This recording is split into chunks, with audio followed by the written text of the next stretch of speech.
नमस्कार, आप देख रहे हैं एसपीडी न्यूज। दिन भर की ताज़ा खबरों के लिए अभी सब्सक्राइब करें एसपीडी न्यूज और खबरों में आगे बढ़ने से पहले वीडियो को लाइक जरूर से करें। और इसी के साथ आज की पहली बड़ी खबर कि राहुल गांधी का केंद्र पर निशाना, कहा कि युवाओं को बेरोजगार बनाकर देश का भविष्य उजाड़ रही है सरकार। नहीं होगी प्याज की किल्लत, सरकार ने बफर स्टॉक के लिए 2.5 लाख टन प्याज खरीदा। मध्य प्रदेश में आम आदमी पार्टी की धमाकेदार एंट्री, नगर निकाय चुनाव में आम आदमी पार्टी प्रत्याशी की 9000 वोटों से जीत। आज से रुलाएगी महंगाई, खाने पीने के सामान के साथ बढ़ेगा अब अस्पताल का खर्च, घूमना फिरना भी हो जाएगा महंगा। सिंगापुर जाने की अनुमति नहीं देना गलत, सीएम केजरीवाल ने पीएम मोदी को चिट्ठी लिखकर जताई नाराजगी। महाराष्ट्र में बदलने वाले हैं समीकरण, 2 दिन में मिलेंगे शिंदे और उद्धव, शिवसेना नेता के ट्वीट ने बढ़ा दी है सियासी हलचल। कोरोना वैक्सीनेशन में भारत की डबल सेंचुरी, 200 करोड़ डोज लगे, पीएम नरेंद्र मोदी बोले ये गर्व का क्षण। पीवी सिंधु ने चीन की वांग को हराकर अपना पहला सिंगापुर ओपन टाइटल जीता।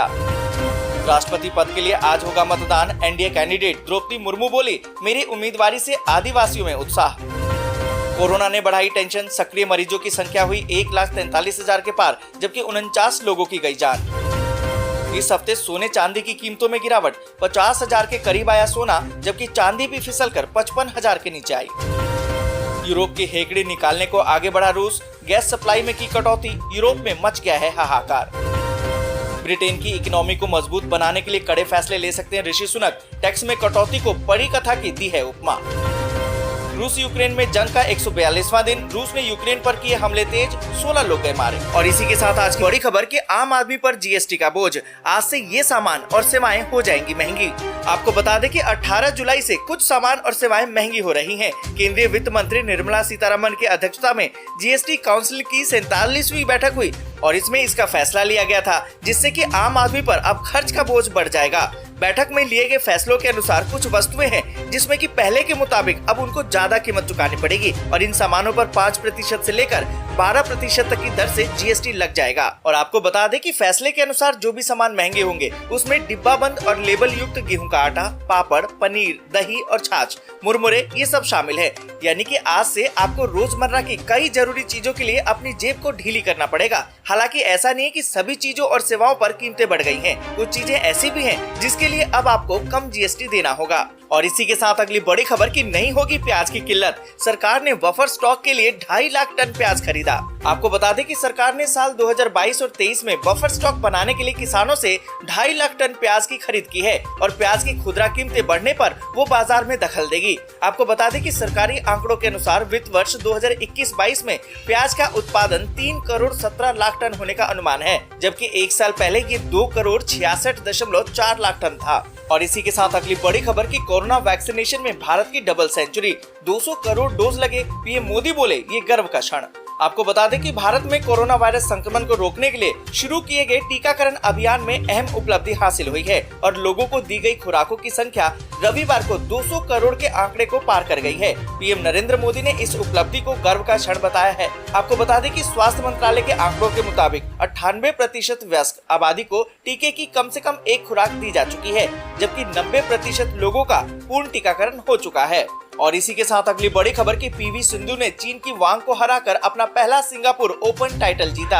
आपको बता दें कि 2 बार ओलंपिक पदक जीत चुकी बैडमिंटन खिलाड़ी पीवी सिंधु ने एक नया खिताब अपने नाम कर लिया है। सिंधु ने 17 जुलाई को अपना पहला सिंगापुर ओपन सुपर 500 ट्रॉफी जीतकर देश को नया सम्मान दिलाया है। कड़े मुकाबले में सिंधु ने चीन की वांग ई को महिलाओं के सिंगल फाइनल में हराया। वांग एशियन चैंपियनशिप में गोल्ड मेडल जीत चुकी हैं। और इसी के साथ अगली बड़ी खबर कि राष्ट्रपति पद के लिए आज होगा मतदान, एनडीए कैंडिडेट द्रौपदी मुर्मू बोली मेरी उम्मीदवारी से आदिवासियों में उत्साह। आपको बता दें कि भाजपा की अगुवाई वाले एनडीए की राष्ट्रपति पद की उम्मीदवार द्रौपदी मुर्मू ने रविवार को कहा कि देश के शीर्ष संवैधानिक पद के लिए उनके नामांकन से आदिवासी और महिलाएं उत्साहित हैं। आपको बता दें कि राष्ट्रपति चुनाव से एक दिन पहले मुर्मू ने रविवार को एनडीए के सांसदों के साथ बैठक की और उन्हें राष्ट्रपति पद के लिए उम्मीदवार के रूप में खुद को नामित किए जाने के लिए धन्यवाद दिया। और इसी के साथ अगली बड़ी खबर कि कोरोना ने बढ़ाई टेंशन, सक्रिय मरीजों की संख्या 1,43,000 के पार, जबकि 49 लोगों की गई जान। आपको बता दें दें कि देश में कोरोना के सक्रिय मरीजों की संख्या में बढ़ोतरी ने एक बार फिर से लोगों की चिंता बढ़ा दी है। स्वास्थ्य मंत्रालय द्वारा जारी किए गए आंकड़ों के अनुसार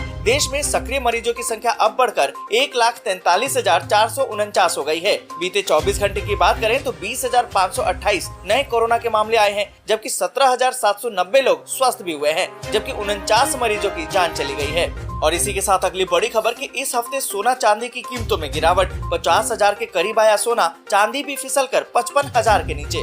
आपको बता दें कि इस हफ्ते सोने चांदी के दामों में बड़ी गिरावट देखने को मिली है। सराफा बाजार की बात करें तो सोना 521 रुपए सस्ता होकर 50,403 रुपए प्रति 10 ग्राम पर आ गया है और चांदी की कीमत की बात करें तो 1,500 रुपए से ज्यादा की गिरावट आई है। इस हफ्ते की शुरुआत में ये 56,745 रुपए पर थी, जो अब ये 54,767 रुपए प्रति किलोग्राम पर आ गई है।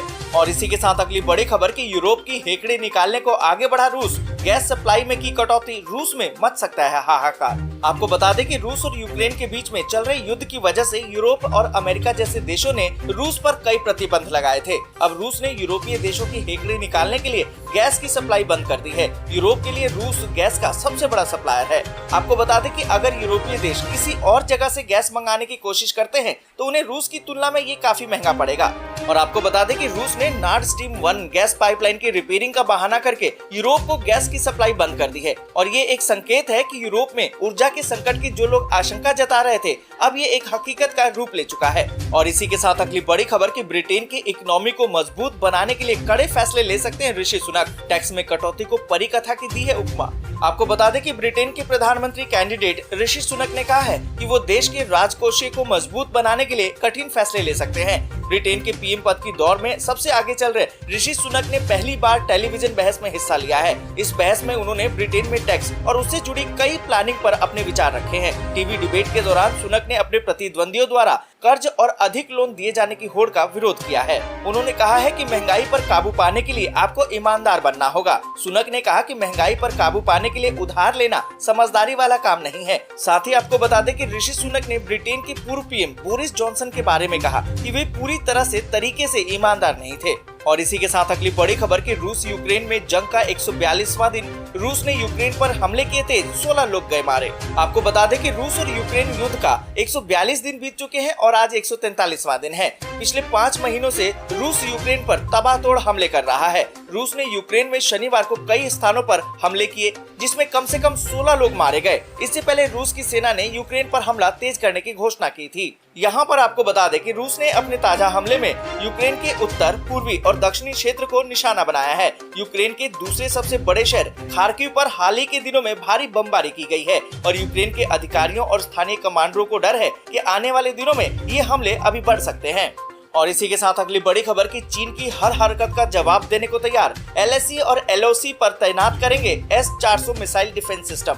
आपको बता दें कि चीनी सीमा रेखा पर एक तरफ जहां शांति बनाने के लिए दोनों देशों के बीच में 16वें दौर की सैन्य स्तर की कमांडर की बातचीत चल रही है। ऐसे में वायुसेना प्रमुख ने रविवार को एक बड़ा बयान दिया है। उन्होंने कहा कि हमारी सेना चीन से निपटने के लिए पूरी तरह से तैयारी कर रही है। Air marshal chief VR Chaudhary ने कहा कि जब भी चीन की वायुसेना, पीपल्स लिबरेशन आर्मी, एयरफोर्स के लड़ाकू विमान सीमा के करीब आते हैं तो भारतीय वायुसेना तुरंत स्थिति से निपटने के लिए अपने लड़ाकू विमानों से जवाब देती है। इससे उन्हें काफी नुकसान होता है। उन्होंने ये भी कहा कि हमने S-400 मिसाइल डिफेंस सिस्टम को चीन बॉर्डर पर तैनात कर रहे हैं। और इसी के साथ अगली बड़ी खबर कि 5 नगर निगमों पर भाजपा का कब्जा, 2 पर कांग्रेस की जीत, आम आदमी पार्टी की धमाकेदार एंट्री।